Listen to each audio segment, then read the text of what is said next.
Welcome to the live. Today we're covering Agenda 2030, the UN and WEF blueprint for total dependency.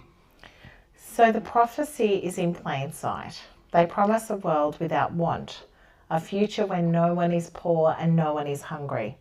The banners are bright, the speeches are hopeful. But what if the solution is a trap?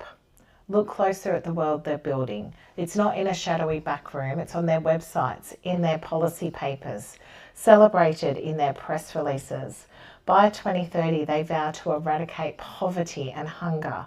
But to get there, you must surrender what makes you human, your economic autonomy, your connection to real food, your unmonitored life. This is the prophecy written in plain sight, and it begins with two noble sounding goals.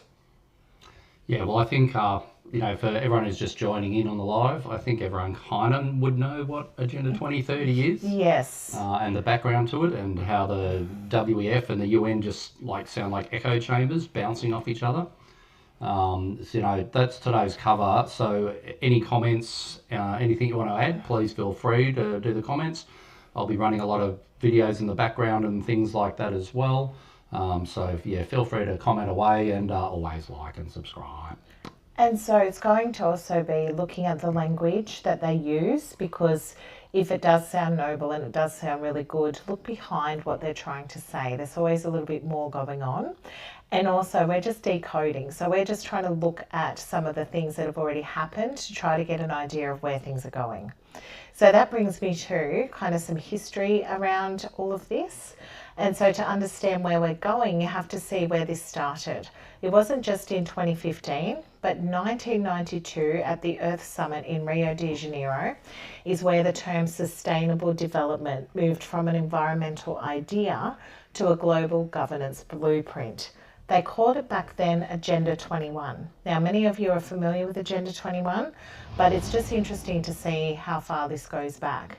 So in 1992, a Canadian diplomat named Maurice Strong chaired the summit.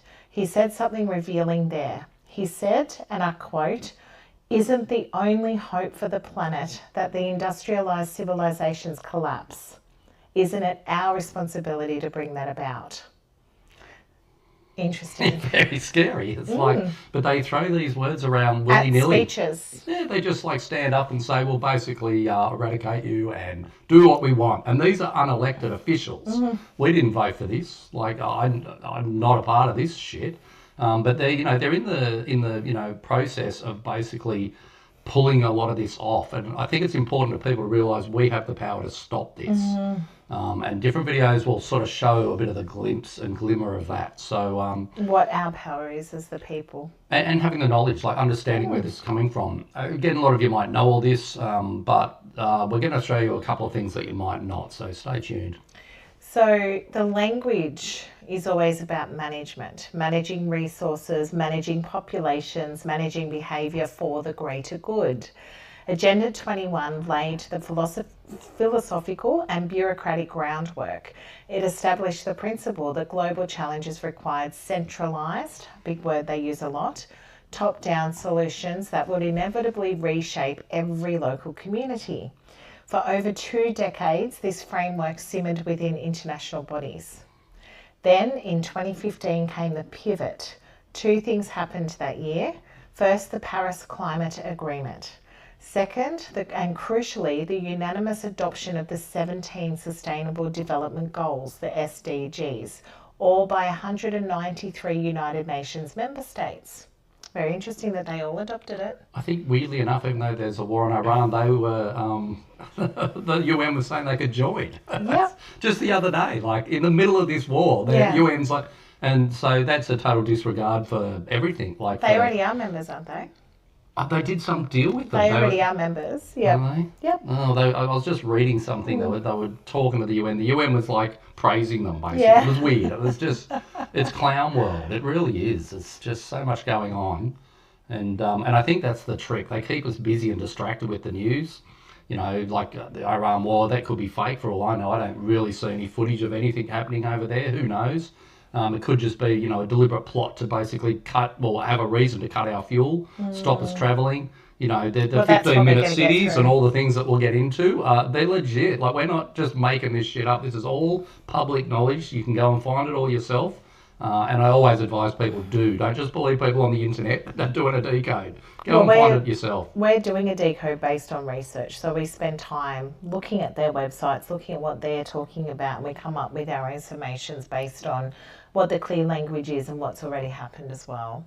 So the master plan back in 1992 for Agenda 21's ambitious kind of branding, and back in 2015 was all about public consumption. They wanted these ideals to be consumed by the people. The goals sounded universally desirable: no poverty, zero hunger, good health, quality education. Who could argue with those things? But packaged within them was the entire architecture for what they now call the great transformation of society. The timing is critical. The conceptual groundwork was set by 2015, and then they needed a catalyst, a crisis to accelerate the rollout. Can you guess what that was? I have a fair idea. So 2015, they were yeah. Well, yep. and we've covered this in other videos, that 2015 was a major year for the planning of 2020. All these emergency bills were passed in 2015. It wasn't 2019 or 20. This was 5 years ahead of themselves, which is always the way. I think they're 100 years ahead of themselves normally, the families that do this stuff, try to control the world. But yeah, I think everyone will remember what we're talking about. So enter 2020. Bang on, well done. The pandemic created the perfect psychological and logistical opportunity. Lockdowns normalised unprecedented state control over movement and assembly. Economic collapse justified massive, untested fiscal interventions. Fear, which is one of those energies that make these things happen, made populations accept surveillance technologies as tools of safety. Remember the QR codes? I remember lots of things, and we didn't do any of it. Just FYI, we didn't sign in to go to shops or do any of that crap. It's just, you can't avoid this stuff. Mandates are not law, so hopefully next time all the sheep wake up and just stop doing what you're told to do all the time. Think for a minute, because it'd be very helpful for everyone else who actually isn't an NPC. So in June 2020, Klaus Schwab, the founder of the World Economic Forum, made it explicit. He announced the Great Reset, and that was early, that was June 2020. He said the pandemic represented a rare but narrow window of opportunity to reflect, reimagine and reset our world. They're big words, aren't they? The slogan "Build Back Better" was adopted by governments and institutions worldwide. Still coming out of their mouths. It's constantly, I'm hearing such stupid crap. And what are they building back better? Like, it was wrecked. They wrecked it in the first place. There's no, you know, they're not building anything. They're pulling shit apart. It's the opposite. So this wasn't a conspiracy theory reacting to chaos. It was a declared strategy. The WEF's own 2020 report stated the pandemic represents a unique opportunity to rethink and reset our societies and economies. That's a quote, that's not my words. So connect the dots. The philosophical blueprint was drafted in 1992. The formal detailed plan was adopted in 2015. The crisis they needed arrived in 2020, and the acceleration, things speeding up phase, was publicly declared that same year. This isn't speculation, it's a documented multi-decade architectural project. The first two pillars of that project are the most seductive because they appeal to our most basic needs: economic security and food. So we're talking about the Sustainable Development Goals here. Let's decode how they plan to provide them and what they really mean by no poverty and zero hunger. So they're the first two Sustainable Development Goals. Yeah, well, maybe if maybe they're talking that half the planet's already disappeared, and then therefore there would be no poverty and zero hunger. But like zero poverty, like in my head, I don't even know if they're talking about money. Not even sure if that's like if poverty's code for something else, like having basic a brain needs that thinks and you know that kind of stuff. And zero hunger sounds impossible to me because like I think you know the West basically has its riches because 90% of the population's poor. We need someone to dig shit out of the ground cheap and whatever. So I don't see it. The rich people don't like either of those. They love poverty and they love us being hungry. That's what they do. So what I would say is think of the word hunger. They're not talking about satiety. They're not talking about desire. They're talking about hunger. So to meet your needs for consumption, you only need your macros, right? So you could eat slop like they feed you in Bugs. prison. You could eat bugs, Yeah. for example, or non-food that GMO made in a lab. Beyond meat, for example. So that might be their solution to zero hunger, as in you might not be hungry, but you might not be satisfied, or You might won't not want to be... eat the shit they're giving you, but if you eat it, you won't be hungry. But I could eat grass probably and feel That's quite right. full. So I So wouldn't zero do that. hunger doesn't mean Doesn't much. mean anything. No. It's just fluffy words, just to attract people. And we've covered other, decodes and stuff on psychology and that kind of thing. And like on the pyramid, the Maslow's pyramid, these are the two bottom ones. They keep you stuck. If you've got to fight for food and shelter and money, you're just stuck on the bottom rung, and you'll never do anything better than chasing your tail around, worrying about being hungry and poor. So it's a way to break people down, basically. It's but I also think when they say no poverty and hunger, the West or rich countries are going to have to give up everything to actually level out the playing field. So I think this goes two ways. You might be able to, help China out or, poor countries out a bit. But that means the West is going to suffer, which they kind of say a lot in this shit anyway. So the UN-WEF partnership are the architects behind this, and to understand how this plan moves from paper to reality, you have to look at the machinery behind it. This isn't just the United Nations acting alone, it's a fusion. So interesting timing here, in June 2019, so we know that was a pivotal year as well, Yeah. the UN and the World Economic Forum signed a strategic partnership framework. Isn't that funny, that timing? We have to go, oh my goodness, when you look back. The language was bureaucratic, but the meaning was not. It was formalised a merger between the world's leading political body and its most influential club of corporate leaders, because that's what the World Economic Forum is. Just big business again. The UN Secretary General said the partnership would accelerate the implementation of the Sustainable Development Goals. So accelerate means obviously hurry it up. This is the operational model. So we've got very loud birds, I think we've got some cockatoos flying above. Crazy. Multi-stakeholder governance, it sounds benign. So stakeholder, that word. It means the lines between corporate power and state authority dissolve. So corporate governance is another one. Decisions aren't made solely by elected governments in open assemblies. They're crafted in closed-door panels where CEOs, foundation heads and central bankers sit alongside ministers and UN officials. The policy gets pre-cooked by private interests, then served to the public through official channels. The partnership wasn't theoretical. Just months after the agreement was signed, the WEF held its annual meeting in Davos in January 2020. But let's rewind 1 year to Davos 2019. There on the official agenda was a panel titled Preparing for Disease X. Health officials and pharmaceutical executives discussed a hypothetical fast-moving pandemic. They talked about the need for rapid vaccine development and novel surveillance tools. This was over a year before COVID-19, 2019, was declared a pandemic. So you have to ask the data-driven question, why was the global elite running a simulation for a devastating pandemic at the very moment their institutions were formalising a partnership to reshape the global economy? Just ask the question, that's all I'm doing.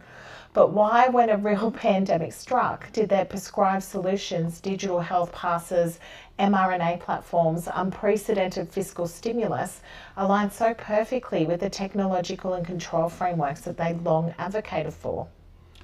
Strange that. It was weird. I only learned recently, which I found extremely disturbing, that Epstein and Bill Gates hung out around 2015, that year again, Yeah. and they were both funneling money into biolabs. Like, I had no idea. Like, I thought Epstein was just playing with kids on the island or whatever, but apparently he's doing a lot more than that. Him and Bill Gates, go and look it up, because I don't have that info in the background at the moment.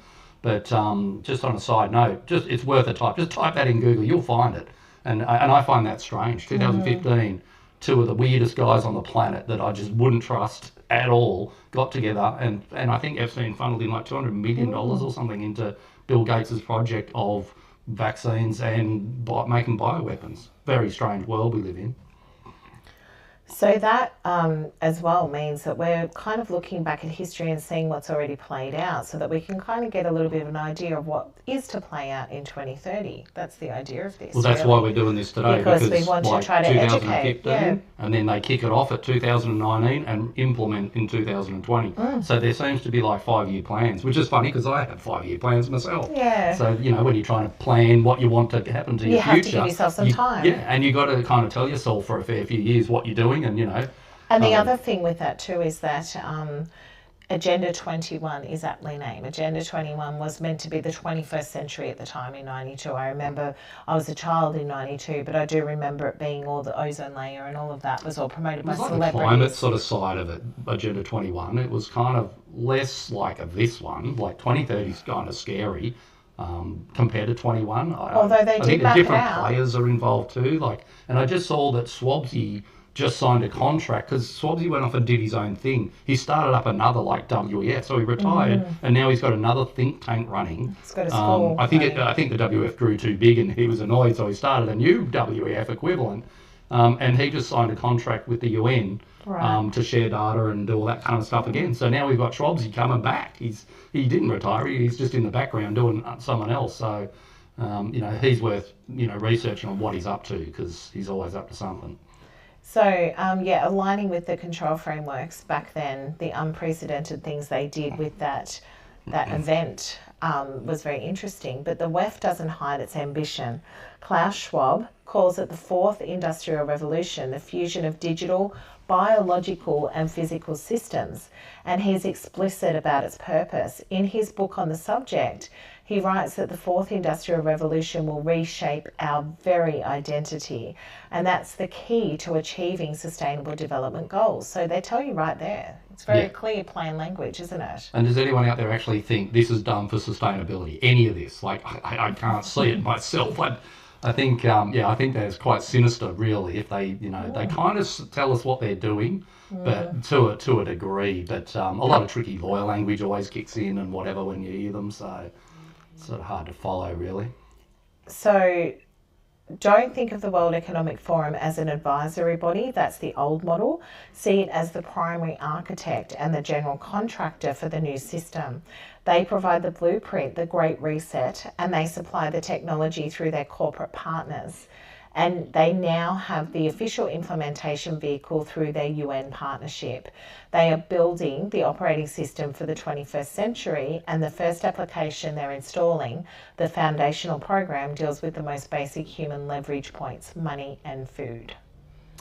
Yep, you just go for those two. People take notice. Well, there's 17. And you can control them. It's all those sayings. Whoever controls the food controls the people. Whoever controls the money controls the people. Whoever controls the energy and everything else. So that's 17 points that they've listed for sustainability development goals, and we're going to go through them and kind of decode them individually because there's a few to get through. But we want to start with no poverty and the mirage of that one. I think it'd be interesting to go over, won't it? Yeah, hopefully you can read the ones in the background. Text is always a bit hard on small screens, but anyway. But there is a link on the UN page where you can actually find it yourself anyway. We might even pop it in the comments. Yeah. So let's look at the pillar of their New World Sustainable Development Goal number 1, no poverty. The public goal to end poverty in all its forms everywhere is the ultimate moral banner. Who wouldn't want that? But when you decode the implementation plans, the mechanism they're betting everything on is an economic liberation. It's a new kind of financial control. The tool is being called a central bank digital currency, or CBDC. Now, this isn't digital money like numbers in your bank account online or a transaction on PayPal. Those are commercial bank liabilities, digital promises. A CBDC is different. It's a direct digital liability of the central bank itself, a government-issued token that exists only in electronic form. And the World Economic Forum is one of its biggest cheerleaders. You can find their articles and panels praising CBDCs as the key to financial inclusion. They argue that by giving everyone a digital wallet directly with the central bank, you can finally reach the unbanked and eliminate poverty. It sounds so philanthropic, but here's the critical technical distinction they gloss over in the promotional videos. A true CBDC is programmable, isn't it? Of course it is. They admit it. So it's scary. we've got a few videos that we'll just throw in here and there. We've got the guys from the International Bank of Money Fund. Of Munich, was it? International Monetary Fund. Monetary Fund, yeah. So a guy looks like Jabba the Hutt, and he's telling everyone that they're sick of people having cash. They're done with that shit, and they want us all to be, totally linked to them, like a ball and chain. And I think it's funny too, because every time I hear CBDC and all this kind of stuff, I remember when Schwab's kept harping on about the big hack that's going to happen, and they're still talking about was it cybersecurity? Cybersecurity, but that was kind of when he was leaving. He was all like, sniggering at us all, going, "Well, you just wait. If you thought any pandemic was bad, wait until the system collapses and you can't pull your money out of the bank and all that kind of stuff." So it's funny too, because there was a AI that just got released. I can't remember what they called it, but anyway, the latest super duper AI came out and it actually escaped its boundaries. And Trump just had a meeting yesterday with all the big central banks and CEOs of the banks, warning them that there is a possibility of something could go wrong because this AI is going out there and it possibly could crack normal bank transactions and all sorts of chaos. So we might be really, really close to Schwab's ultimate, pull-off of destroying the economy with a fake hack, like a false flag hack. So hopefully not. Again, we don't hope for any of this shit. We're actually putting the information out there so we can, enough people are concentrating on it. We can change the future. Well, that's the goal. So yeah, the more you know, the better you are to cope, kind of thing. And again, don't fear any of this. We're not trying to fearmonger. We're just telling you how it is. And if you got, fearmonger, we're not the problem. They are. So don't shoot the messengers. Why don't you send some emails to these clowns and tell them what you think of them? That'd be a start, but I know no one does anything, so, just hide under your bed. Okay, that was rude. Don't be rude. I like being rude. There's no need for that. All right. All right, so video. Watch the video. Have a look. Yeah, I'll put that video on. Analysis on CBDC, in particular for the use of general use, we tend to establish the equivalence with cash. And there is a huge difference there. For example, in cash, we don't know, for example, who's using a $100 bill today. We don't know who is using a 1,000 peso bill today. A key difference with the CBDC is that central bank will have absolute control on the rules and regulations that will determine the use of that expression of central bank liability. And also, we will have the technology to enforce that. Yeah, so that tells you right from the horse's mouth, doesn't it? Yeah, there's one control. That's what this is all about. It's, I didn't bother playing the whole thing because you just blow it on. But you get the idea. They know that it's the ultimate control and they're just sick of it, that kind of thing, that us having any freedom. So that's all this is about. It's about freedom crushing. That's what they want. So I don't know what they'll get out of that, really. Maybe people grow a set and hit the streets and tear stuff up instead of just, holding some banners, yelling at the wrong people. But anyway. At least they're holding banners and getting out there. It's better than nothing. Yeah, I think we've learned from the last 6-7 years now that does nothing. Like, it never did. Like, we could have half a city, 1 million people walking across the Harbour Bridge to say we don't want this war, and they just went straight to it. They don't care. Why would they care? It does keep the momentum of the people's morale high when everybody does unite, though. And I think that energy does actually affect their plans. So I do think that that's important. Yeah, people need to push back on this. This is a major thing. This could, like, if you've got children, you should be fighting this and alerting other people that this is all happening in the background, because that's their future. And we're not here to incite anyone or to tell people what to do. No, I'm not telling you what to do. I'm just saying that, be aware of your surroundings and the people controlling them, because... Okay, so think about cash. It's neutral. A $20 bill doesn't care who holds it, what they buy, or what they spend with it. Its value is in the paper and its use is unrestricted. A programmable CBDC is the opposite. It's money with rules baked directly into its code. The central bank or whatever government body manages the platform can direct what the digital token can and cannot do. They can program it to expire, so you have to spend it by a certain date, forcing economic activity on their schedule. They can restrict it to a certain purchase category, say for food, but not for gasoline, or for approved retailers, but not for a local farmer's market. They can geographically fence it as well, so the money only works within a specific city or region.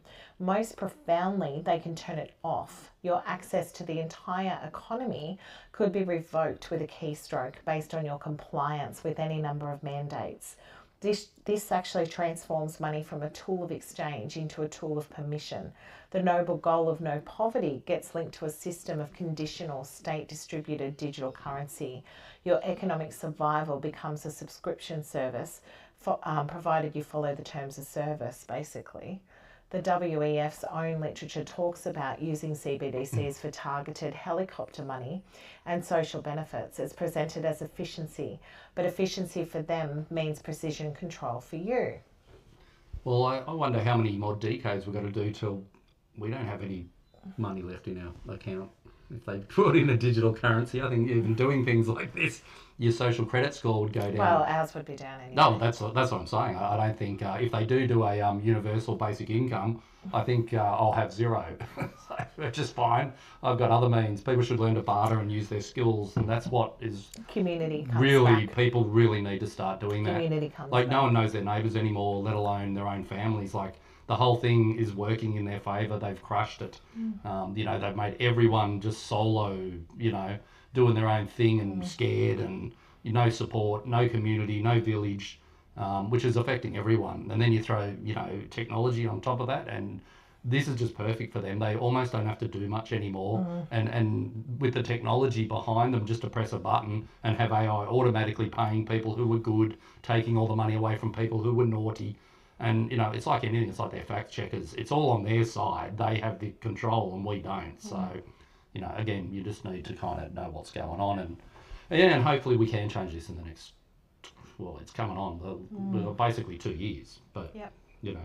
A lot can happen in 2 years. I hope so. I hope a lot does happen in 2 years. I've got lots of hope for humanity, I do. Well, there's no other way, because No. this is a shit show. If they kick off Agenda 2030, you're going to have no power, you won't be able to travel. I think that you'll be a slave. the people that really work it out will work it out, though. They will. So financial inclusion starts to look different. It's not about including you in a free market. It's about including you in a closed, trackable and remotely adjustable financial grid where every transaction is recorded and every rule is enforceable. Poverty isn't eliminated by making people wealthy and independent. It's rendered obsolete by making everyone equally and totally dependent on the state's digital allowance. The promise of no poverty becomes the mechanism for no economic autonomy. And we don't have to imagine this future. The blueprint is already being tested. So we only have to look at China. They're not theorizing this. They've built the world's most advanced central bank digital currency, the digital yuan, or ECNY. It's a live pilot operating at a scale that dwarfs every other experiment. Hundreds of millions of Chinese citizens already use it. Here's how it functions. You download a digital wallet app provided in your state. Your money isn't in a commercial bank. It's a direct digital token issued by the People's Bank of China. Every transaction is recorded by a centralized ledger in real time. The state sees everything, who paid whom, for what and where. But the real power isn't just in surveillance, it's in the programmability they've baked into the system from the start. They've tested smart contract features, which you know about from crypto. That's the technical term for programmable money. But for instance, they've issued the digital yuan vouchers for specific stimulus programs. The money could only be sent at certain merchants and it had an expiration date. If you didn't spend it in time, it vanished. This is presented as a way to boost targeted sectors of the economy.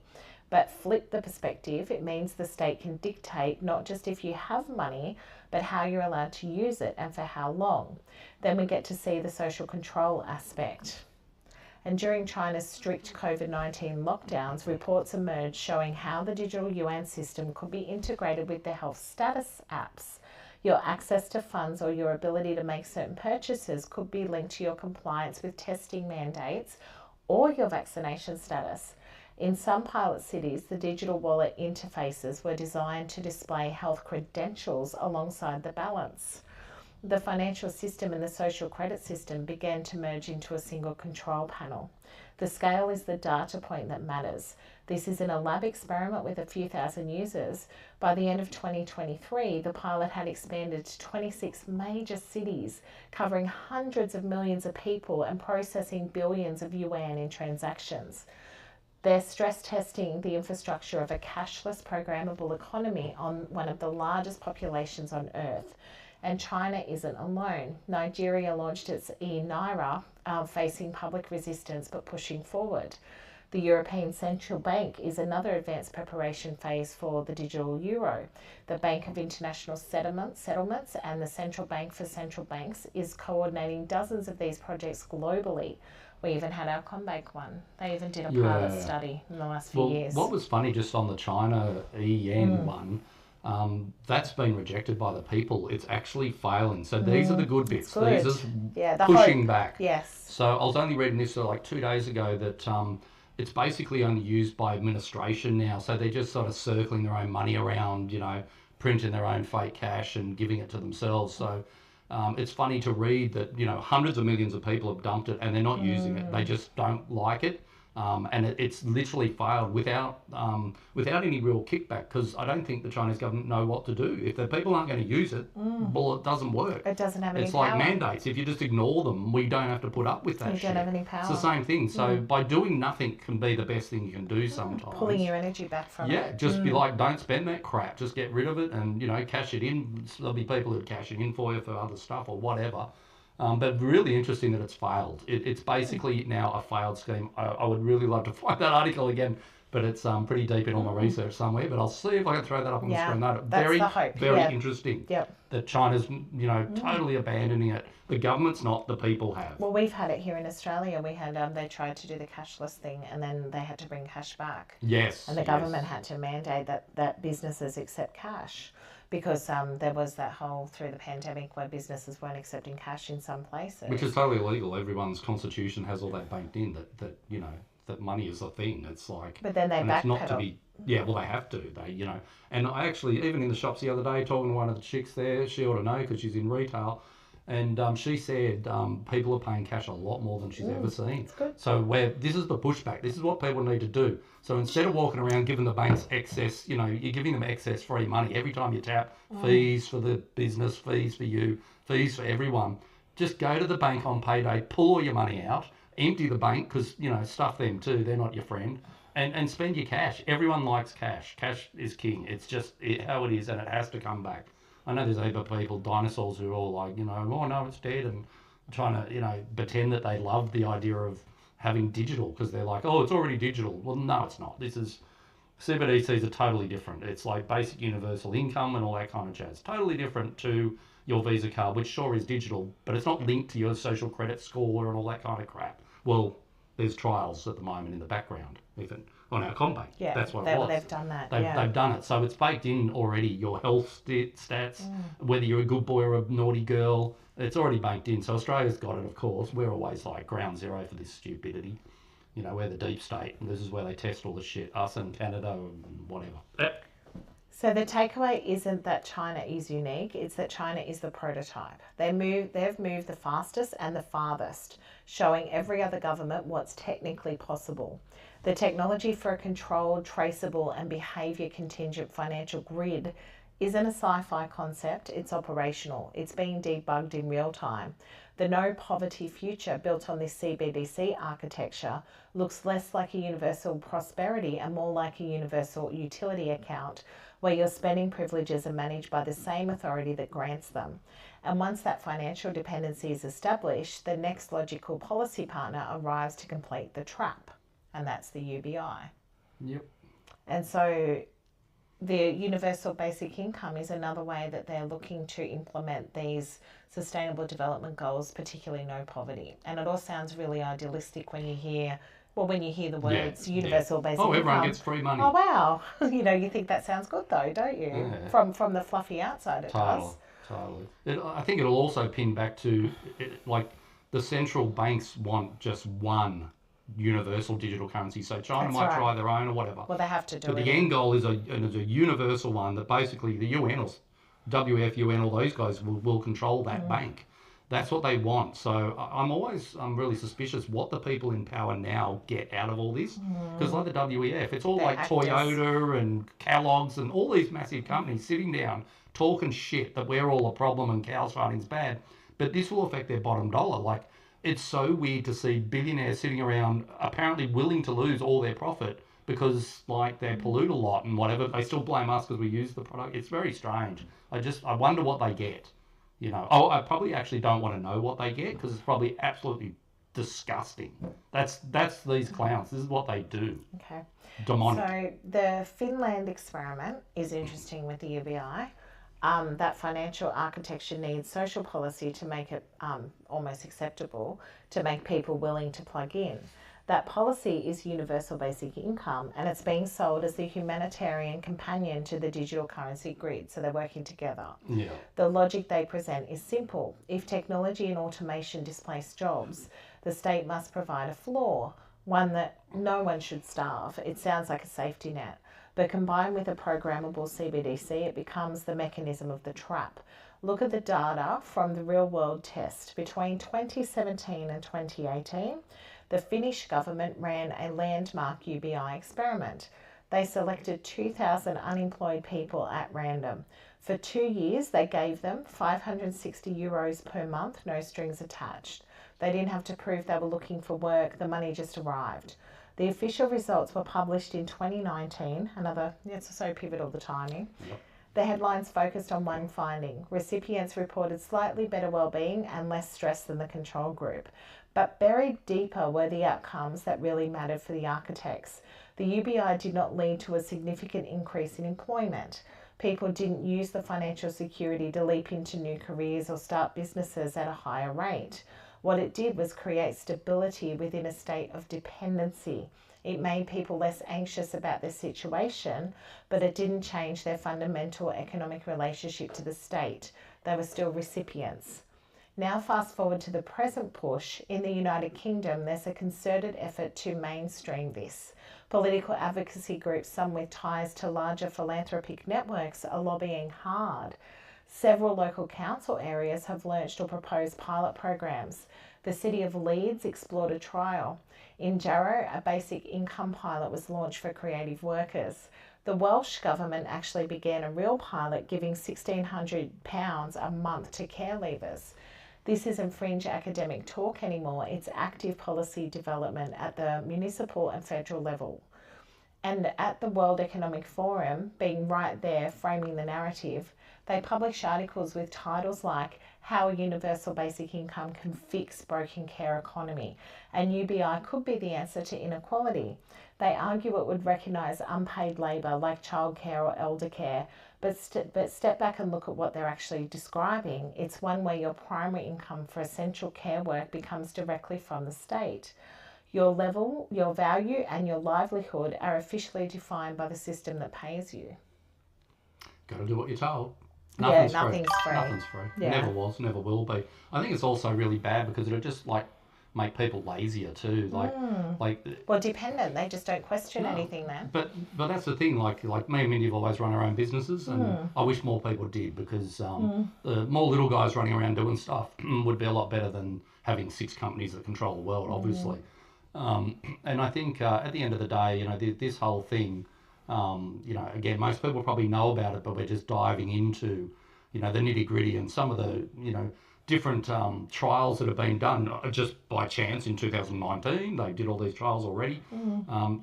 This is very, very planned from a long time ago, all of it. So, and you can just see the pieces clicking into place. Yes. That's all we're trying to do. Just clicking it into place. Yeah. All the bits, the puzzle pieces they just fit too well. And the more you look, the more you find.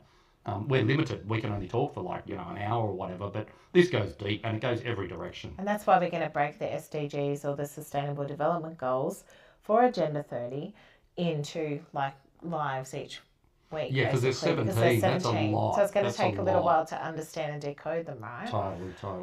So let's put it all together with the no poverty, what they're trying to do at the moment. You have a central bank digital currency wallet. Your universal basic income is deposited there as programmable tokens. The state now controls the two most powerful levers in your life, your means of survival and the medium of exchange. This is where compliance gets wired into sustenance. Your UBI could be programmed.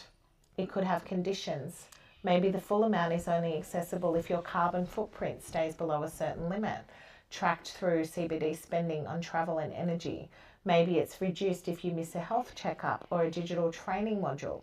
Maybe it's geofenced, so you can only travel outside your approved zone in certain time zones and things like that. Your spending ability drops.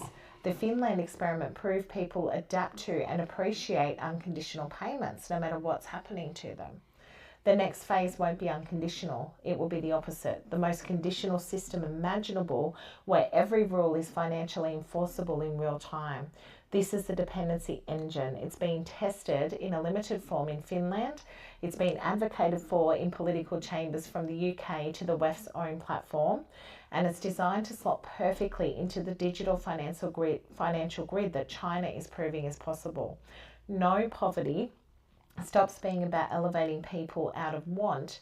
It becomes a technical problem of calibration, providing just enough digital currency to prevent social unrest while using the programmability of that currency to enforce behaviours that maintain the system's stability.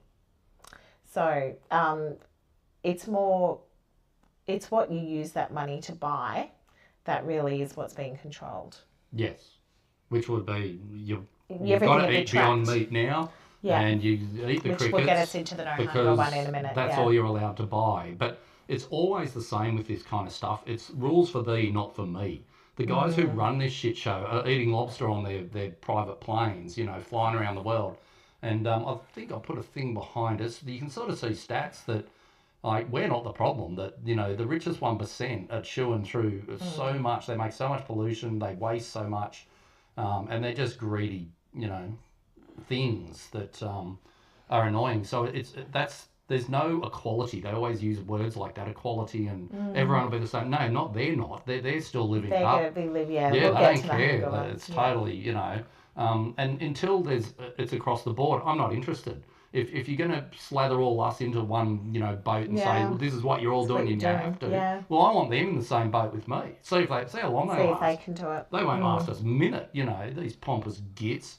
They're totally not in reality. And these are the unelected bureaucrats who are telling us what we should be doing. And to me, it can't work. Like, humans should be pushing back hard on all these kind of topics. So our second out of the 17 Sustainability Development Goals is zero hunger. So let's have a look and decode what that might mean. So we arrive at the second pillar of the New World, Sustainable Development Goal number 2, zero hunger. On the surface, it's another impeachable goal: end hunger, achieve food security, promote sustainable agriculture. And just like with the poverty, you have to look past the banner and examine the machinery they're building underneath. This isn't really about producing more food for more people. That was a problem largely solved decades ago by traditional agriculture. The world produces enough food to feed 10 billion people. So why are there still people that are hungry? Well, this is the thing, like the amount of money they spend on war, for example, could feed the world. That's right. Like Musk could feed the world for 1,000 years. Like, this is the where it's not compatible anymore. The rich got too rich and they don't use their money properly. They use it to do stuff bad against us. So it's that kind of thing. And I think also the way that they made so much more food to be able to feed 10 million people, because it's synthetic nitrates. They use synthetic fertilizers. Like, if farmers just went back to using cow shit and manures and stuff they used to use, I get that there wouldn't be as much food on the planet, but you would get better quality, which means you need less of it. Because at the moment it's just about, Fillers. crap. Yeah, like all the corn. You can't even eat corn anymore. It's also GMO'd. So this is the major problem, that the people who are forcing this shit on us are the ones wrecking our food chain. And they're the ones right now who are destroying all the fertilizer chain deliberately as well. So there's a lot of pain to come. That they talk like this, but they're doing the opposite. Like this war at the moment that's going on is affecting not just oil, which obviously affects farmers severely, but we've nearly lost all our fertilizer, input into the system. Like Australia, our biggest fertilizer ammonia factory, had a blackout the other week, like about a week ago now, and it's going to take them 2 months to get it back online. Like, what a load of bullshit. This is not real. But it's all deliberate. Everything's a plan in the background. You just look at oil refineries all around the world, not even in the war front, have got explosions every day. Like Texas, big as one. Like, this is not just by coincidence. Nothing is. This is the plan. Always was. So hunger today is a distribution and economic access problem, not a production problem. So if the goal isn't actually about solving hunger, then what's it about? The decode reveals something else entirely. This is about supply chain control. It's about nutrient engineering. It's about redefining what food actually means and who gets to decide what that definition is. The plan is to replace the decentralized, messy and resilient systems of farms and markets with a centralized, scientifically engineered and patented food grid. Sounds delicious. And that's all it is. They want the patents. Sounds delicious, doesn't it? Bugs. It's just A grasshoppers. patented food grid, yum. Yeah. The architects of this transition aren't hiding. They're the same players we saw designing the financial system. Big ag tech corporations, massive philanthropic foundations like the Bill and Melinda Gates Foundation, and global policy bodies like the UN's Food and Agriculture Organization. They operate in a tight partnership, funding the research, writing the policy papers, then implementing changes through government partnerships. Their first move has been a sustained narrative war on traditional agriculture, especially animal farming. They frame it as unsustainable, land intensive, and a primary driver of climate change. The data they use is selective, often comparing the worst industrial practices against idealized versions of their proposed narratives. The message is consistent: to save the planet, we must abandon the way we've produced food for millennia. But what alternative are they proposing? If not about helping small farmers become more efficient or redistributing existing surpluses, the solution they're pouring billions into is a complete overhaul, a shift to protein sources that are patented, lab-grown and centrally controlled. They're not just changing what's on your plate, they're changing who owns the recipe, the production process and the distribution network. The transition is being sold under the guise of sustainability and climate action, but follow the money and the patents. The end goal is a food system where what you eat, how much you eat, and where you eat can be managed with the same precision they plan to manage your finances. Zero hunger becomes a technical achievement in a controlled system where your access to nutrition is as programmable as your digital currency. The era of real food grown from the earth and traded in free markets is being phased out. What's coming is a patented substitute, and the blueprint is already being rolled out. Yep, Bill Gates and all the rest of them. So, I think most people kind of hopefully now have woken up to the fact of what they're all doing with food and destroying it and basically making it a poison. And we were having a conversation about this last night and about, how, people won't go hungry. Well, so many people are on drugs now, like Ozempic and all the other ones, that you don't feel hungry. And funnily enough, God, they're pushing that drug. Like, not just Ozempic, there's about 4 of them. Wegovy and some of them are worse than Ozempic. And they're pushing this shit, like they're subsidising it. So again, nothing's free. Like Ozempic was supposed to cost something like $3,000 a month to have. And everyone has come in, or governments, and they're subsidising it down to the $300 mark. So the taxpayers as a whole are funding people to use such drugs, and we're seeing people that we know being offered these drugs by doctors, and they're not overweight, they're skinny and stuff, and they'll claim it's for something else like diabetes. Well, they don't even have diabetes. I know, and these drugs are brand new. So, the experimental thing from 2015 that they did, where everything can just be pushed on us because it's experimental and it's emergency and all these words. Like, I'm really, really worried about those drugs and the long-term prospects of the health of the people taking them, because they're new. We don't know what they're going to do. It's also made of gala venom, like a lizard that's highly poisonous. Gala? No, Gila. Gila. Is it? Is it G-A? No, G-I-L-A. Fair enough. But it's a poisonous lizard. So all the biggest drugs that pharma have been pushing the last decade are all poisons. So wouldn't you use good stuff? Like, you know, nature supplies everything we need, but we just seem to be getting forced the horrible parts, almost like the evil side of nature. Always poison, snake poison, some weird octopus poison. It's just a constant, and apparently that fixes everyone. I'm just not. No. So where are we seeing this shift most clearly? Look at the protein sector. The coordinated push for plant-based and lab-cultured meat alternatives isn't just food trend. It's a strategic investment in the foundational layer of the new food system. And it's being led by venture capital and philanthropic foundations, not farmers. Take the two most famous brands, Impossible Foods and Beyond Meat. Their story is marketed as a mission to save the planet from animal agriculture. But look at their funding and their alliances. Impossible Foods' early investors included Google Ventures and UBS. Beyond Meat went public with backing from the likes of Tyson Foods, a traditional meat giant, hedging its bets. This isn't a grassroots rebellion, it's a strategic financial pivot by large-scale capital.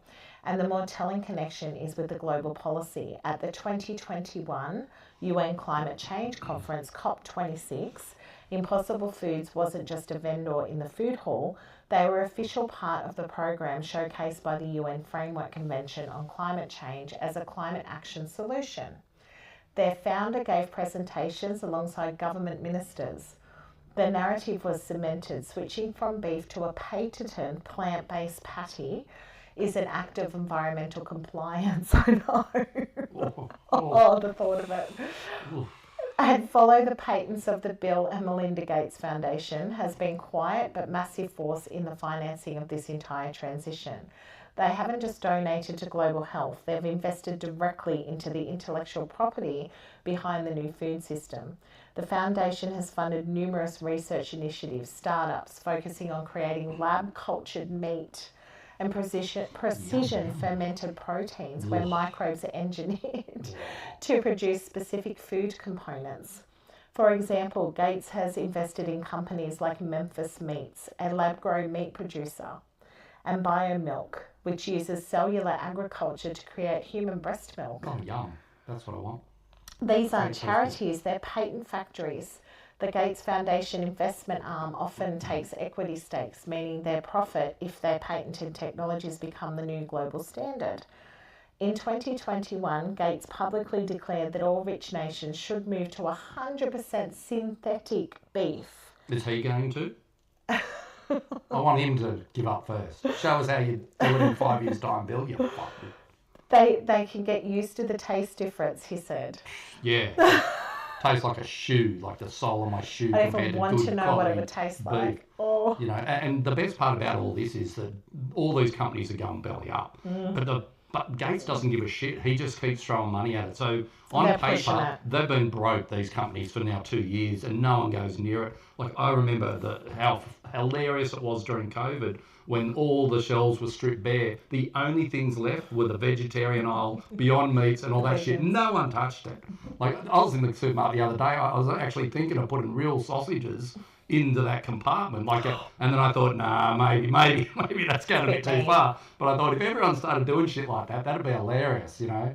Because like I couldn't imagine a stooge going near that whole section. Like, if I saw someone in Coles or Woolies walk up to that section, I have fair right to walk up and slap them in the side of the head and tell them to wake up. And nothing against people who choose to be vegan and they're eating proper vegan food, but this is not vegan. This is for meat eaters as well. They're talking. They are. This is not meat. This is not food. And again, no one knows the health problems that this is going to cause. Like, we need very diverse diets now. And I think in the modern world, we have to be very diverse now because we're so used to it. We're used to lots of herbs and spices and stuff, you know. So to go down and make food 3 things, crickets, fake beef, and fake plant, like, why is it going to be fake anyway, you know? It makes no bloody sense. But it's the patents. It's all about the money. It's always there. So, and everyone will shrug it off now and go, I'm not eating that shit. Well, when all the only money you have is a UBI, like a universal basic income, you don't have a choice. You're forced to eat Bill Gates' fake meat. This is where it's going. That's why it's important. People get to it and wake up. Well, back in the feudal system, they were forced to bake in the king's ovens. They weren't allowed to bake their bread in their houses. No, and they had to give him a loaf. Yeah, of course. So they baked two, one for the king and his army or whatever. And shit never changed. No. This is all the same. The same families are still hanging around doing this sort of shit to us. So this reveals the core mechanism. It's not where market competition, where the best and cheapest product wins. It's policy-driven market replacement. The old system, raising livestock on land, is being deliberately framed as morally and environmentally wrong as well through combined climate and health narratives. So make you feel guilty, I think, is the whole idea of this. Always. The alternative system, bioreactors and fermentation tanks and patent... Yum, just that. It just makes my mouth water. Bioreactor. Yum, yum, yum. Yum, and patent and protein isolates. I like the patent. Anything patent, it's got to be good. If Bill owns it, must be great. And then they're promoted as the only ethical choice, and that the alternative is entirely owned. You can breed a soybean patent in your backyard, but you can't replicate a proprietary microbe without a license. The seed, the process, and the final product are all controlled intellectual property. So the decode of this protein revolution is straightforward. It transfers the production of life's most basic building block from the open cycle of nature, sun, soil, animal, into the closed loop of the industrial lab. It shifts control from millions of independent farmers to a handful of corporate patent holders. And it reframes your dinner as a climate compliance metric. But for the architects, this isn't just one protein source in the new portfolio. There's another, even more radical ingredient being prepared for your plate, and its rollout is being guided by official government roadmaps all across the world right now. Yep. All across the world, the governments are doing this. But they act like they're on different sides, and everyone's always like, I vote red and I vote blue and all this stupidity. They're all in the same club. They all get along. Whenever something big happens, they all agree. They're all in the UN, yet we're led to believe that there's differences. Well, there ain't. You're just not in the club. That's all this is. So, a case study, the insect protein roadmap. So the CSIRO... which is a big scientific body in Australia. In Australia, they guide all of our research for big projects. They made Wi-Fi, for example. Yeah. They invented Wi-Fi, and gave it to the world for free. They didn't used to be always assholes, but I think they've been built too much. Everyone's been brought in the last decade. They've always been programmed by the agenda, right? It's government. So the CSIRO document, while the Gates Foundation invests in lab-grown beef. Another protein source is being prepared, and its rollout is being guided not just by a private company, but by a national government. Have a guess which one. In 2021, Australia's National Science Agency, the CSIRO, published a document called the Edible Insect Industry Roadmap. So a roadmap to me makes me think it's a plan. It is a plan. Definitely a plan. Yeah. This isn't an activist pamphlet or a corporate white paper. It's an official state-funded policy blueprint. The document lays out a plan to create what it calls a profitable and sustainable insect industry in Australia. The language is purely commercial. It talks about market opportunities, supply chain development, and consumer acceptance strategies, which are really weird to read about, by the way. The goal is to integrate insect protein from crickets, mealworms, and black soldier flies. Flies. They're the best. Especially when they're full of maggots. Into the mainstream food supply as an ingredient. Not as a novelty snack, but as a flour blended into bread, pasta, and processed foods. This is a documented government plan to redefine the protein content of your daily meals. And Australia isn't operating in a vacuum. Look at the European Union. In 2021, the EU's Food Safety Authority approved a dried yellow mealworm for human consumption. 2021, they were doing all of this. In 2022, it approved house crickets. I'm sorry. And migratory locusts as food sources. This regulatory green light is the critical step that turns a niche product into a supermarket ingredient. Read the back of those packets, guys.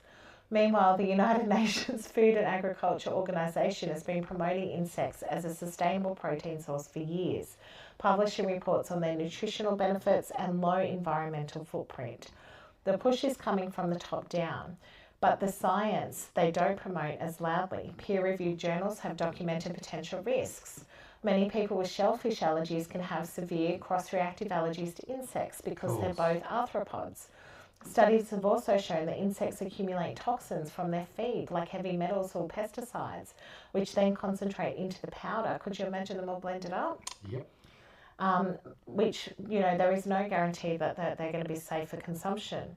Drying, grinding and defatting them are industrial, not natural. So you have a government roadmap promoting a product that's natural but carries over novel allergy risks and also requires intensive processing to be safe, which is... Like a lot of bugs have that shellac in them. Yeah, shellac, yeah. And that's bad for you. Unless you're doing your nails, Yeah, or I think you can polish furniture with it and stuff, but you shouldn't eat it. No, you shouldn't eat it. It's like the shell bits. And it'd be very hard on your microbiome. I don't think your body can break it down properly. That's the problem. You'll end up with all sorts of problems down the line, but they don't care. They know what's going to happen. And think about it for a sec, like if you took all the animals out of Australia, like we're a vast country, and even some of the most remote places we have cattle on, that just roam millions of kilometres, farms out there. Yep. If you just shot all the cows, which is kind of what they want to do, get rid of all the cows and sheep, all those paddocks will just turn into a massive weedy... Because we've chopped all the trees down, the natural environment doesn't exist anymore. So it will just all overgrow, and then so now you've got wildfires where cows used to keep the grass down. Yeah. These silly buggers don't think about any of it. They don't care. I don't even think they think we're going to make it to 2030. The way they act with all their bunker building and all the shit they're doing, it's almost like they know something bigger than that we don't, because this is just ludicrous. This just makes no sense. Like, I feel like I'm in a dream when I read shit like this. Dystopia. It's so ridiculous. This can't be true. Like, who grew up thinking this is the shit we're going to be shoveled, on our heads by the governments and by corporations? Like, you couldn't write a book this bad, really. It's kind of scary. Well, shit. Schwab's did. It's called the Fourth Schwab's Industrial Revolution. Yeah, Marxist bullshit, communism, it's all bullshit. So this gets to the core of the psychological shift they're engineering. Food security is being redefined. It's no longer about your community's ability to grow and harvest recognisable nourishment from the land. It's about your willingness to accept a centrally formulated nutrient-dense powder derived from farmed insects as a standard component of your diet. Your cultural connection to food, your personal preferences, even your body's immune responses are framed as obstacles to be overcome for the greater systematic good. Oh, thank God. Yeah, eating bugs is well worth it. Get stuck into it. So the CSIRO roadmap is the perfect case study because it strips away the ideology.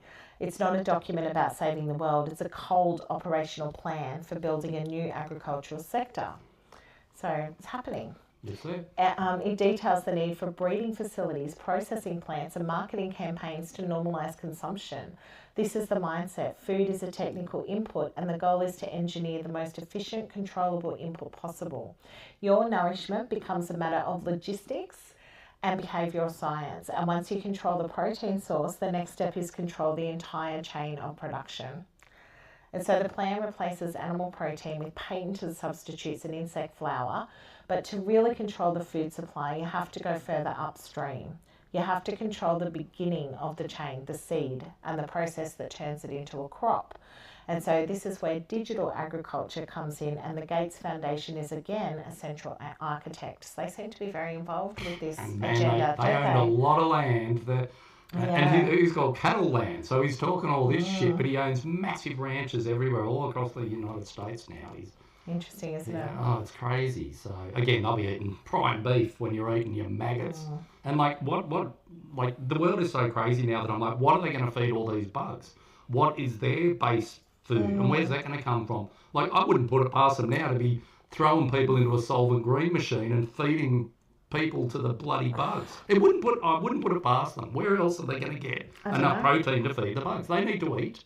So what are you doing? How are they feeding trillions of bugs every day? Or are they making the bugs? I don't know. Who knows? Like, are they creating them? Maybe they'll, lab them. Yeah. They lab everything else. So So it's they crazy. might have lab patented technologies to make bugs. Probably. Who knows? It's bloody crazy. You know? Just a thought. It's just too weird. So look at their work in Africa through AGRA, the Alliance for a Green Revolution in Africa. It was founded in 2006 with funding from the Gates Foundation and the Rockefeller Foundation. Interesting. AGRA's stated mission is to boost productivity for small farmers. The primary method, distributing packages of commercially produced patented hybrid GMO seeds, along with synthetic fertilizers. Here we go with the fertilizers. Yep. The promise is higher yields, but there's a catch these farmers aren't always told. These seeds are often non-replicable, and you can save them from your harvest and replant them next season because they won't grow, or they're legally protected by intellectual property laws. You have to buy them new every single year from the same companies. This creates a perfect dependency cycle. The farmer becomes locked into a commercial input system, and they abandon traditional seed saving, which is a form of local knowledge and resilience. The agriculture success becomes tied to their ability to purchase the patented technology every season, and it transforms farming into a self-replicating practice into a subscription service. So Well, this is typical because, again, the hypocrisy of these people. Bill Gates owns the largest seed bank in the world. So he owns all the original heirloom seeds that just will grow, make new seeds, replant it, just how people used to do. But he happens to own the biggest seed bank in the world. So he's storing the proper seeds while giving us contaminated, once-only, patented bullshit. And I just can't believe people fell for it. I can't even believe that that is actually a thing. Like, our corn is, like, gone. There's so many things now that are growing that are just, you know, you shouldn't eat it anymore. And the farmers are now locked in. They've done this to themselves. Being greedy, if they could make 4 more cents per acre, they'll do it. But no one seemed to think for the future of why would you want to keep buying these seeds every year? It's not economically viable for the farmer. Maybe that's the plan, though. It's to reset them. You know, and if one thing goes wrong that year, we don't have enough seeds, natural seeds left to plant. So if something like, say, you know, mold got through the major supply of their GMO corn seeds and wipes them out, that's it. We no longer can plant corn. It's all dead. We're all gone. Like, if corn disappeared, most of society would too. There's some staples that we use very heavily, and I just find it's just so planned and ridiculous. Yet they just get away with this. No one done anything. Like, I think the worst thing I've seen, Bill Gates got a pie on his face once. Big deal. You know? So basically we understand that we've just been talking about the sustainability development goals of the Agenda 30. We've unpacked some of the history leading up to this, and now we're kind of talking about how that all ties together. So let's just kind of tie this all together, and let's walk through a concrete day, not in a dystopian novel, but in the systems that these documents are actually building for 2030. So let's just pretend it's 2030. Your morning starts with a notification. It's not an alarm, it's your CBDC wallet updating your daily balance. Your universal basic income has just been credited, but not the full amount. A 15% community wellness bonus was appended because your smartwatch data confirmed you met your weekly exercise targets and slept 8 hours last night. Another 5% sustainable consumption credit was added because your grocery purchases last week were 90% from approved green partner retailers. Your money isn't a reward for work anymore, it's a score for compliance. You go to authorise your weekly food order. Your CBDC wallet is linked to the National Nutrition Platform. You have a base allocation of calories and macronutrients, zero hunger. You scroll through the options. Classic beef burger is available, but it costs 40% of your weekly protein allowance. The description says it's a blend of 30% cultured bovine cells, 50% textured pea protein, and 20% cricket flour for binding. The budget patty costs only 10% of your allowance, but it's 80% insect flour, 20% fungal protein. You haven't seen a cut of the meat from an actual cow in years.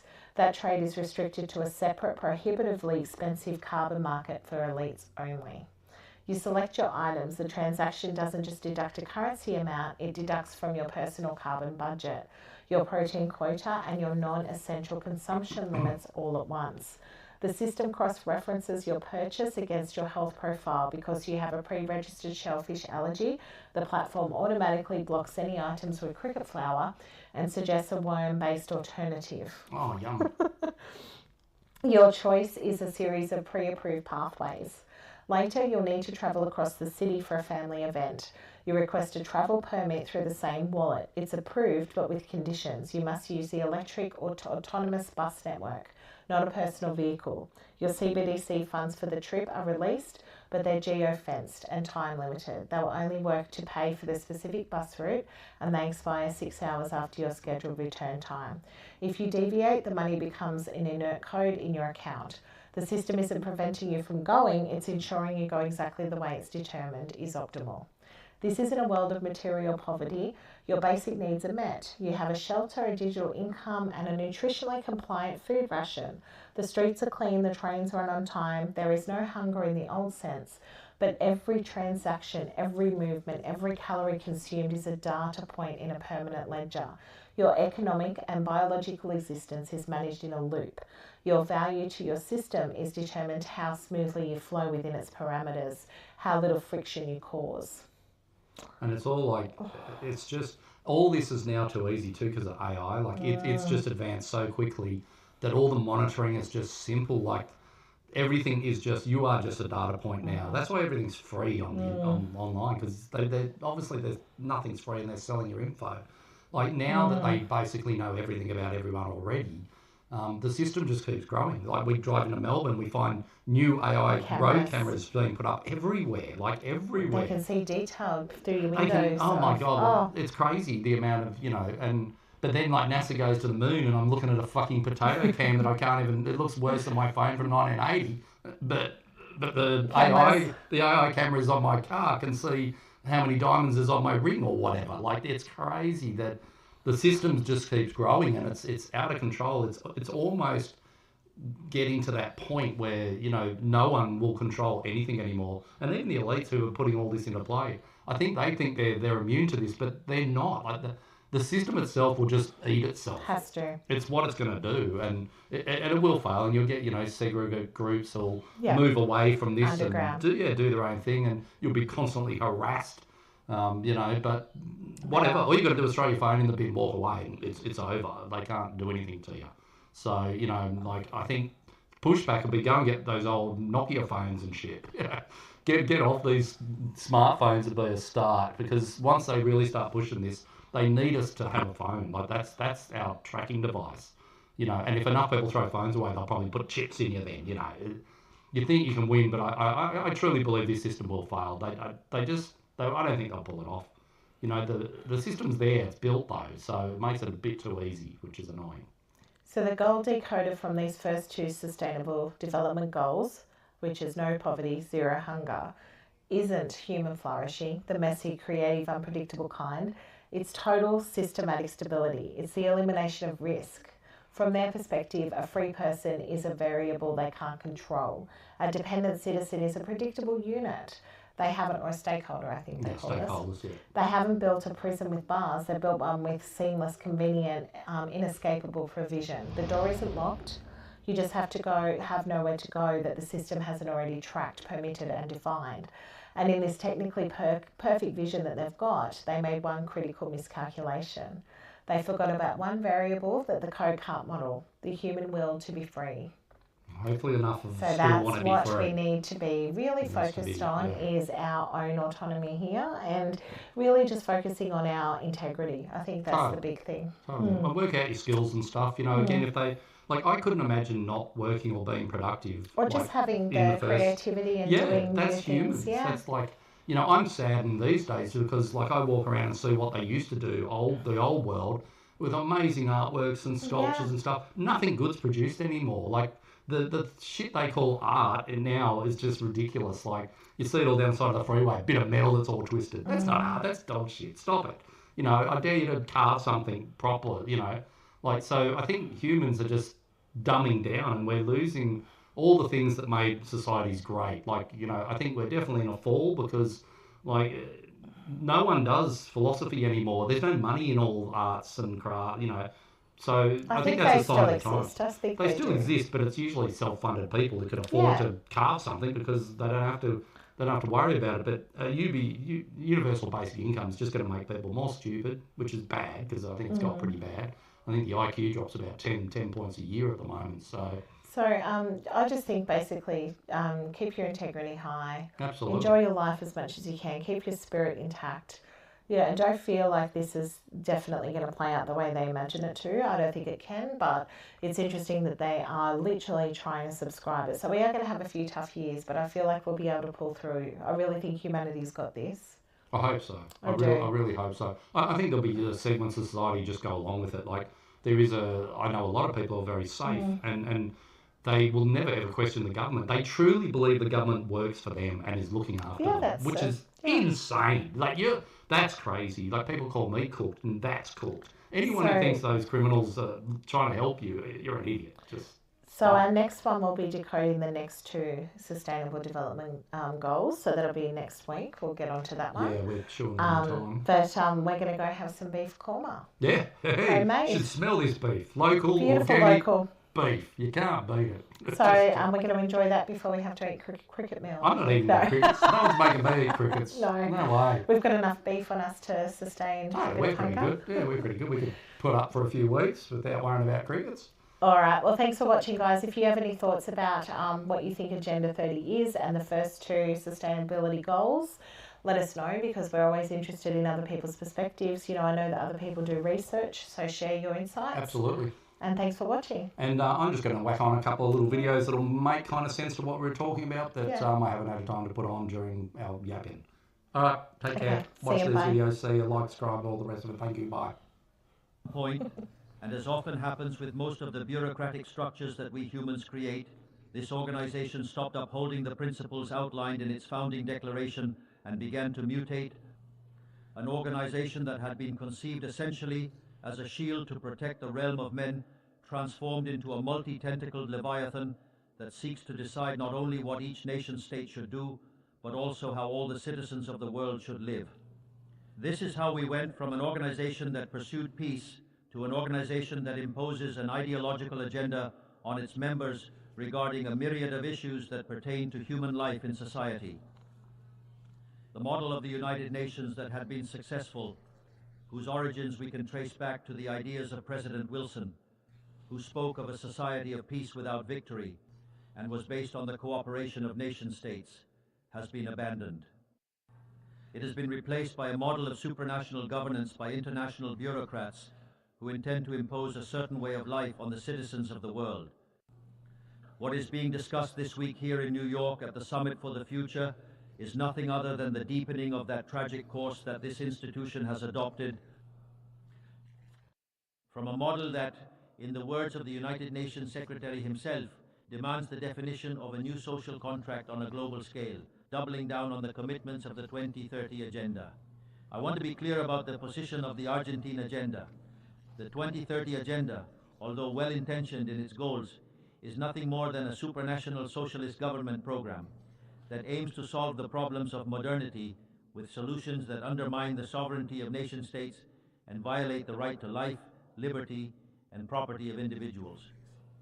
It is an agenda that aims to solve poverty, inequality, and discrimination with legislation that only deepens these issues, because the history of the world shows that the only way to guarantee prosperity is by limiting the power of the monarch, ensuring equality before the law, and defending the right to life, liberty, and property of individuals. It has been precisely the adoption of this agenda which responds to privileged interests and the abandonment of the principles outlined in the Universal Declaration of Human Rights of the United Nations that has distorted the role of this institution and set it on the wrong path. Thus, we have seen how an organization that was born to defend human rights has been one of the main drivers of the systematic violation of freedom, such as the global quarantines during the year 2020, which should be considered a crime against humanity. In this very House that claims to defend human rights, they have allowed the entry of bloody dictatorships like those of Cuba and Venezuela without the slightest reproach. In this very House that claims to defend the rights of women, it allows countries that punish their women for showing skin to enter the Committee for the Elimination of Discrimination Against Women. In this very House, there has been a systematic voting against the State of Israel, which is the only country in the Middle East that defends liberal democracy, while simultaneously demonstrating a total inability to respond to the scourge of terrorism. In the economic sphere, collectivist policies have been promoted that undermine economic growth, violate property rights, and hinder the natural economic process, preventing the most disadvantaged countries in the world from freely enjoying their own resources to move forward. Regulations and prohibitions driven precisely by the countries that developed by doing the same things they now condemn. A toxic relationship has also been promoted between global governance policies and international credit organizations, demanding that the most marginalized countries commit resources they do not have to programs they do not need, turning them into perpetual debtors to promote the agenda of global elites. The oversight of the World Economic Forum has also not helped, where ridiculous policies with Malthusian blinders are promoted, such as zero-emission policies, which primarily harm poor countries, and policies related to sexual and reproductive rights, when the birth rate in Western countries is collapsing, signaling a bleak future for all. The organization has also not satisfactorily fulfilled its mission to defend the territorial sovereignty of its members, as we Argentinians know firsthand in relation to the Malvinas Islands. And we have even reached a situation where the Security Council, which is the most important body of this House, has become distorted because the veto of its permanent members has begun to be used in defense of the particular interests of some. This is where we stand today, with an organization powerless to provide solutions to the real global conflicts, such as the aberration and abhorrent Russian invasion of Ukraine, which has already cost the lives of more than 300,000 people, leaving over 1 million injured in the process. An organization that, instead of addressing these conflicts, invests time and effort in imposing on poor countries how and what they should produce, who they should associate with, what they should eat, and what they should believe, how it intends to dictate the present pact of the future. This long list of errors and contradictions has not been without consequence, as it has led to a loss of credibility for the United Nations among the citizens of the free world and has distorted its functions. That is why I want to issue a warning. We are facing an end of a cycle. Collectivism and the moral posturing of the UOC agenda have collided with reality and no longer have credible solutions to offer for the real problems of the world. In fact, they never did. If the 2030 agenda has failed, as its own promoters acknowledge, the response should be to ask ourselves if it was not a poorly conceived program from the start, accept that reality, and change course. One cannot insist on persisting in error, doubling down on an agenda that has always failed. The same happens with ideas that come from the left. They design a model according to what they believe humans should do, and when individuals freely act otherwise, they have no better solution than to restrict, repress, and curtail their freedom. We in Argentina have already seen with our own eyes what lies at the end of this path of envy and passions. Poverty, ignorance, anarchy, and a fatal absence of freedom. We still have time to steer away from that course. I want to be clear about something to avoid any misunderstandings. Argentina is currently undergoing a profound process of change.